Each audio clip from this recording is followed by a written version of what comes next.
Maya worked at a small bookstore near Marche Montbouty in Gabon. The smell of old books mixed with the aroma of spices, fried plantains, and fresh fish from the market. She loved helping customers find hidden treasures in the stacks. Maya was humble, always listening, always noticing, quietly dreaming of opening her own small library for children one day. Ethan ran a rising tech startup downtown, developing apps for local businesses. Brilliant, ambitious, magnetic.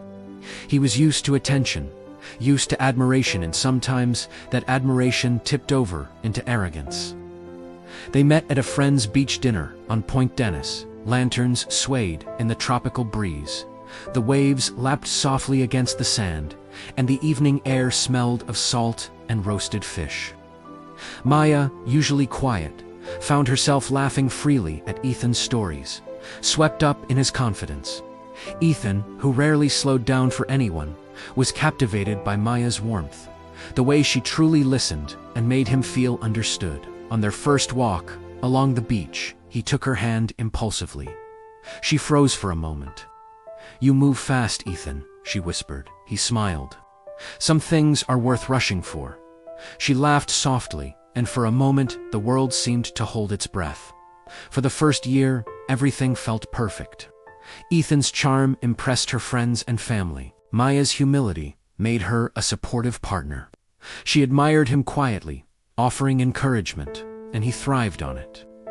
When she introduced him to her parents over a traditional Gabonese meal of poulet nimbi with rice, he dazzled them with stories of his startup.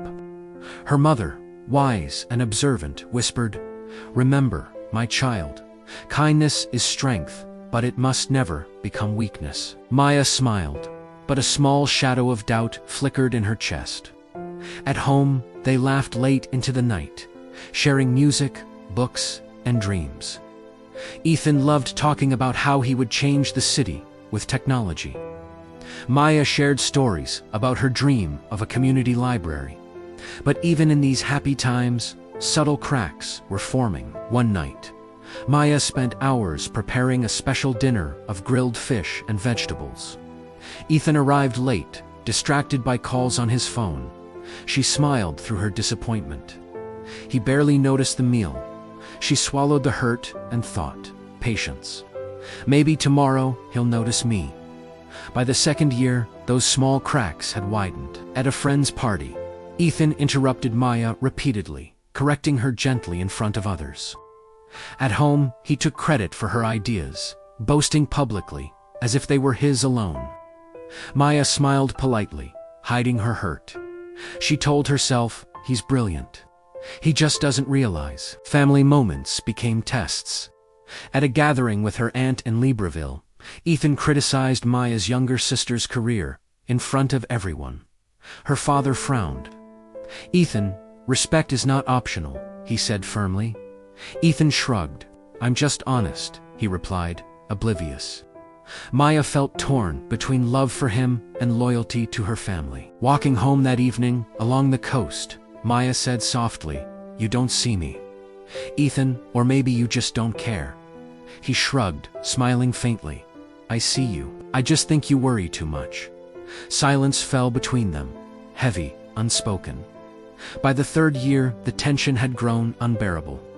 Maya's humility, once admired, had become invisibility. Ethan dismissed her opinions, controlled financial decisions, rarely apologized. At social events, he boasted about their life, while minimizing her achievements. One night, Maya tried again.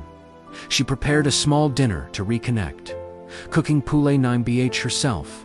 When Ethan arrived, stressed and distracted, he barely touched the food. "I'm too tired to eat. We can talk later," he said. Tears welled in her eyes, but she forced a smile. "This isn't love. Not if I don't matter." Finally, the breaking point came. After yet another argument about finances, careers, and family obligations, Maya spoke her truth. "Ethan, I feel invisible. I love you, but I cannot keep pretending my thoughts and feelings don't matter."